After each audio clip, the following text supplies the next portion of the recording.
আজকের এই পবিত্র মাহফিল নবী পাক সাল্লাল্লাহু আলাইহি ওয়াসাল্লামের জন্মের দিনকে মিলাদকে কেন্দ্র করে। জন্মের আরবি হচ্ছে মিলাদ, মিলাদুন নবী, অর্থাৎ নবী পাকের জন্মে, উনার দুনিয়াতে আগমনে আমরা যে খুশি। আর এত বড় নিয়ামত এই পবিত্র রবিউল আউয়াল মাসের 12 তারিখে আমরা যে পেয়েছি, তো সেই নিয়ামতকে পেয়ে আল্লাহর শুকরিয়া আদায় করার জন্য এই মাহফিলের আয়োজন করা হয়েছে। আর ঈদে মিলাদুন নবীর মাহফিল, এই মাহফিলের অনেকেও দলিল খোঁজাখুঁজি করে, এখন পর্যন্ত পায়নি। আর পাবে কি করে যারা ইসলামের মূল, যেটা নামাজের আগে, রোজার আগে, হজের আগে, যাকাতের আগে ইসলামের কালেমা লা ইলাহা ইল্লাল্লাহু মুহাম্মাদুর রাসূলুল্লাহ সাল্লাল্লাহু আলাইহি ওয়াসাল্লাম, এই কালেমাটা মুসলিম শরীফের মধ্যে রয়েছে, লা ইলাহা ইল্লাল্লাহ মুহাম্মাদুর রাসূলুল্লাহ। কুরআন পাকে আছে দুটি আয়াতের জুজ, লা ইলাহা ইল্লাল্লাহ মুহাম্মাদুর রাসূলুল্লাহ। তো যেই ব্যক্তি কুরআন পাকে থাকা সত্ত্বেও, সহিহ হাদিসে থাকা সত্ত্বেও, মুসলিম শরীফে থাকা সত্ত্বেও, যে মুসলিম শরীফ প্রত্যেক মৌলবি পড়েছে, কালেমা যদি খুঁজে না পায় তো মিলাদুন নবী খুঁজে পাবে? ও তো কিছুই খুঁজে পাবে না, ও তো দাজ্জাল কানা। তো আল্লাহ তাবারাক ওয়া তাআলা এইরকম মিথ্যুক লানাতীদের থেকে আমাদের ঈমান ও আমলের হেফাজত করুক, আর তাদেরকে আল্লাহ হেদায়েত দান করুক। সকলে পড়ুন আল্লাহুম্মা আমিন। একটি কথা মনে রাখবেন, মিলাদুন নবীর পালন করা শুধু আমি আজকে না, আমি গুজরাট আহমেদাবাদে গিয়ে, কলকাতাতে গিয়ে, ক্যানিং এ গিয়ে, দক্ষিণ 24 পরগনা হাওড়াতে গিয়ে, পুরো বাংলাতে আমার চ্যালেঞ্জ আছে যে কোনো বাপের বেটা যদি এক বাপের হালালি সন্তান হয়ে থাকে, মিলাদুন নবী পালন করাকে নাজায়েজ এবং হারাম যদি প্রমাণ করতে পারে, আমি মোহাম্মদ জাহাঙ্গীর আলম রেজভী তাকে 1 লক্ষ টাকা পুরস্কার দেব। 1 লক্ষ টাকা পুরস্কার দেব। যে কোনো টাইমে আমার সঙ্গে যোগাযোগ করুক, আমার নাম্বার ইউটিউবে পেয়ে যাবে। এখানে 12 পাড়াতে, এলাকাতে যাকে জিজ্ঞাসা করবে, আশা করি আমার নাম্বার বেশিরভাগ লোকের কাছে পেয়ে যাবে। আমি যখন গুজরাট আহমেদাবাদে বক্তব্য দিলাম, তো 2-3টা ছেলে আসলো যে হুজুর আমরা 3 বছর হলো, 3 বছর থেকে সালাফি মতবাদ ওয়াহাবি ইসলামে যোগদান দিয়েছিলাম। আজকে আপনার বক্তব্য শুনে বুঝতে পারলাম যে যেখানে আমরা ছিলাম আহলে সুন্নাত ওয়াল জামাত, এই জামাতটি সত্য। আজকে আমরা সেই জামাতটি, আসল জামাতটি খুঁজে পেলাম। বলেন আলহামদুলিল্লাহ। তো বিরাদর ইসলাম, ঈদে মিলাদুন নবী, আমার বক্তব্য একটু ধ্যান দিয়ে শুনবেন। আজকে আমার বক্তব্য একটু আলাদা হবে। নবীগণের জন্মের দিনকে স্মরণ করা। অনেক কেউ বলবে যে 1400 1450 বছর পূর্বে নবী দুনিয়াতে এসেছেন, আবার চলে গেছেন, তো জন্মদিন স্মরণ কেন করছো? এটা ইহুদিদের কালচার, এটা খ্রিস্টানদের কালচার। কিন্তু ব্যাটার ফাতোয়া যে কার কার উপরে লাগলো এটা কিন্তু দেখলো না। নবীগণের ইন্তিকালের বা জন্মের হাজারো বছর পর তিনাদের মিলাদের দিনকে, আগমনের দিনকে স্মরণ করা, সেই দিনকে কেন্দ্র করে আল্লাহর শুকরিয়া আদায় করা, সেই দিনটাকে স্মরণ করা, এটা স্বয়ং আল্লাহর তরিকা এবং কোরআন পাকের তরিকা। বলেন সুবহানাল্লাহ। মিলাদুন নবী সাল্লাল্লাহু আলাইহি ওয়াসাল্লাম, এখানে 3টি শব্দ রয়েছে।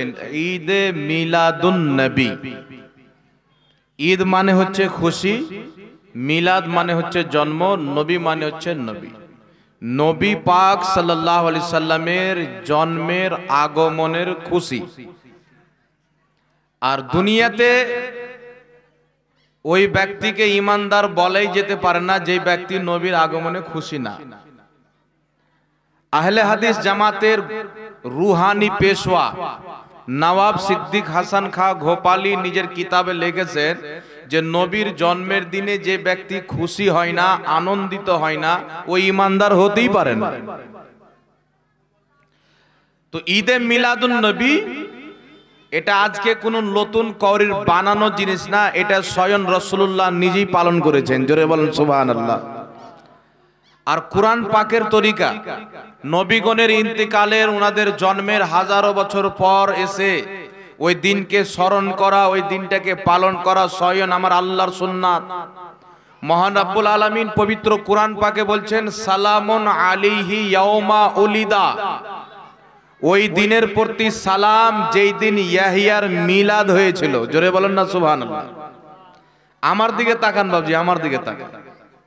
আল্লাহ বলছেন সালামুন আলাইহি ইয়াউমা উলিদা, ওই দিনের প্রতি সালাম যেই দিন ইয়াহিয়ার মিলাদ হয়েছিল। আর আল্লাহ তাবারাক ওয়া তাআলা একই সূরাতে আরেক জায়গাতে বলছেন ওই দিনের প্রতিও সালাম যেই দিন ঈসা নবীর মিলাদ হয়েছিল। জোরে বলেন না সুবহানাল্লাহ। তাহলে যখন কোরআন পাক নাজিল হয় তার শত শত বছর পূর্বে, হাজারো বছর পূর্বে ইয়াহিয়া নবী জন্মগ্রহণ করেছেন, ঈসা নবী জন্মগ্রহণ করেছেন। উনাদের আগমনের, উনাদের জন্মের হাজারো বছর পর কুরআন নাজিল হচ্ছেন আখরি নবী মুহাম্মদ সাল্লাল্লাহু আলাইহি সাল্লামের প্রতি। আর আল্লাহ তাবারাক ওয়া তাআলা ওই পবিত্র কুরআন পাকে উনাদের জন্মের শত শত বছর পর, হাজারো বছর পর এসে নবীগণের জন্মের দিনকে সালাম দিয়ে উনাদের জন্মের দিনের গুরুত্ব আল্লাহ পাক বুঝাচ্ছেন যে আমি আমার নবীর জন্মের দিনের প্রতি কুরআন পাকে সালাম উল্লেখ করছি। তোমরাকে বুঝে নিতে হবে যে নবীগণের জন্মের দিন এটা কোনো মামুলি দিন না।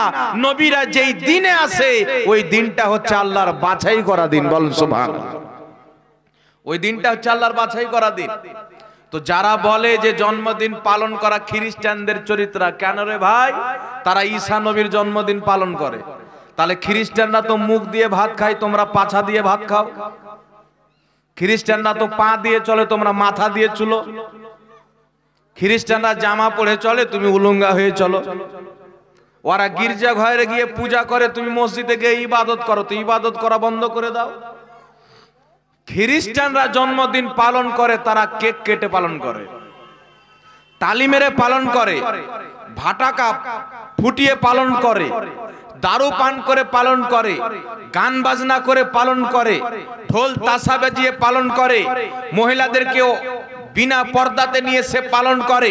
কিন্তু মুসলমান যখন নবী মুস্তাফার আগমনের দিন পালন করে, ঢোল বাজিয়ে না, গান বাজিয়ে না, নবী মুস্তাফার নাত বাজিয়ে এবং নবী পাক সাল্লাল্লাহু আলাইহি সাল্লাম এবং আল্লাহ তাবারাক ওয়া তাআলার নামের স্লোগান দিয়ে। বলেন সুবহানাল্লাহ।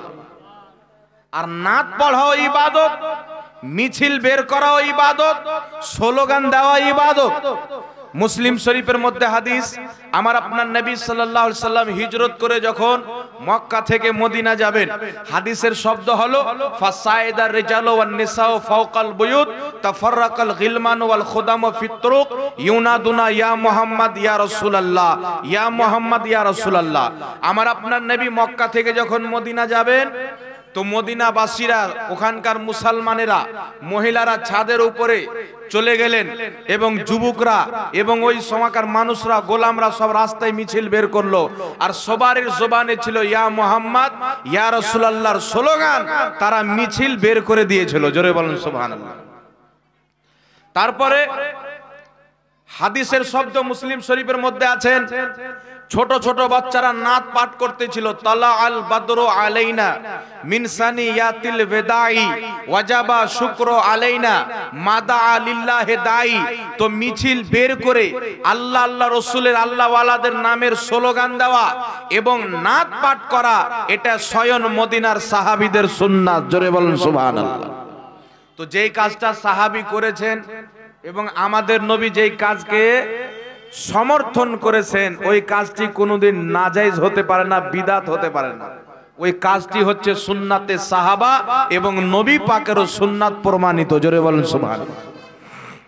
এবার চলে আসেন বিরাদের ইসলাম, জন্মের দিনকে যদি স্মরণ করা পাপ হয়, তাহলে আল্লাহ পাক কোরআনে জন্মদিনকে স্মরণ করেছেন। আল্লাহ কি জানে না পাপ কোনটা আর নেকি কোনটা? যেই কাজটা আল্লাহ পাক করেছেন, ওই কাজটা করলে গুনাহ হবে না নেকি হবে? বাবজি কথা বলতে হবে। গুনাহ হবে না নেকি হবে? যে কাজ আল্লাহ কোরআনে হাজারো বছর পর এসে নবীগণের জন্মের দিনকে সালাম করছেন, জন্মের দিনের আলোচনা করছেন, কুরআন পাকে আল্লাহ তাবারাক ওয়া তাআলা নবীগণের জন্মের দিনকে সালাম দিয়ে তিনাদের মিলাদের ব্যাপারে বর্ণনা করে মহান রব্বুল আলামিন এটা বুঝিয়ে দিয়েছেন যে নবীগণের মিলাদের বয়ান করা, তাদের জন্মের দিনকে স্মরণ করা নাজায়েজ বা বিদআত না, এটা স্বয়ং আল্লাহ পাকের সুন্নাত। জোরে বলেন সুবহানাল্লাহ।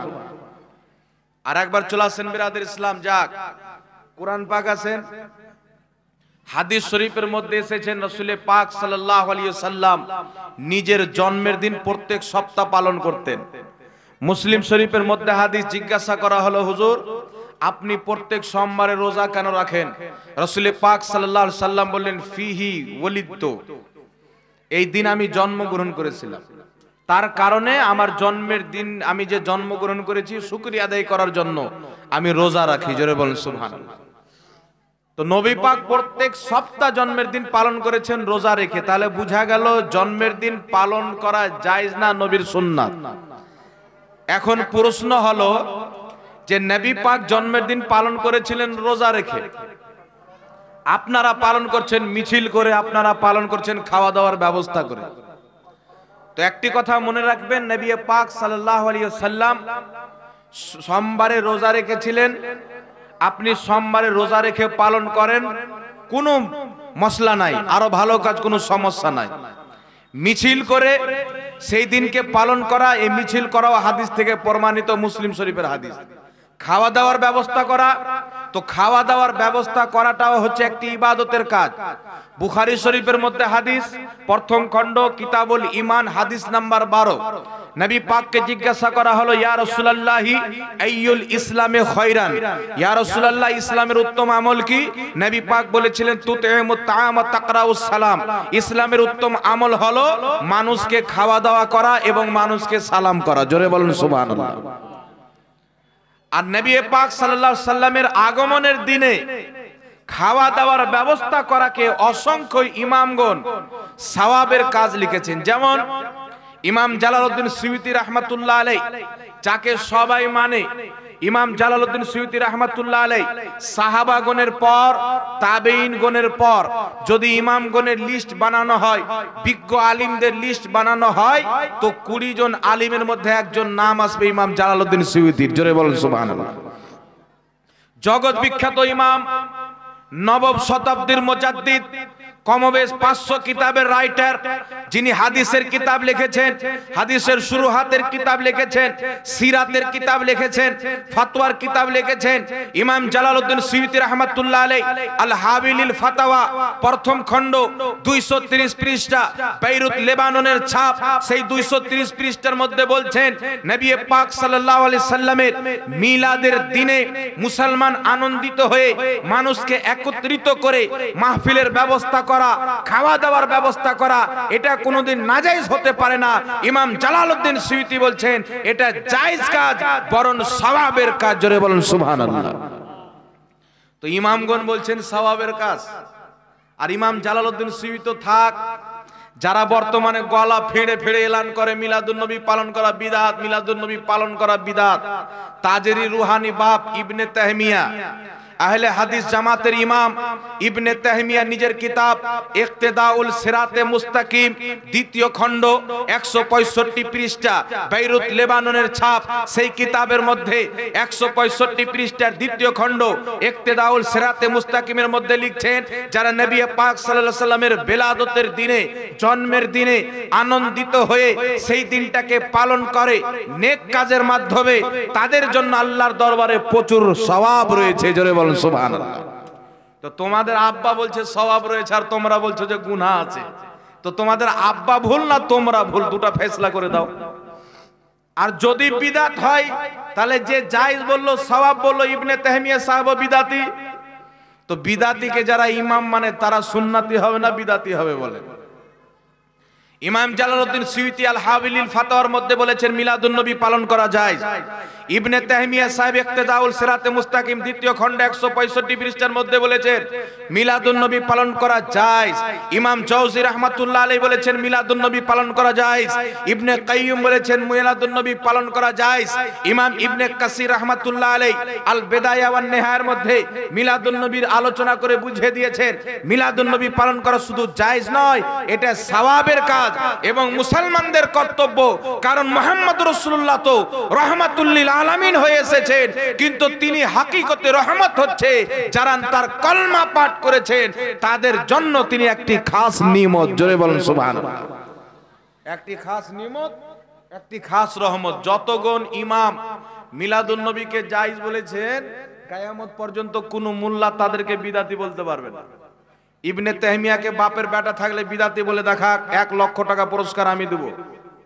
ইমাম জালালউদ্দিন সুয়ুতীকে ক্ষমতা থাকলে বিদাতি প্রমাণ করে দেখা।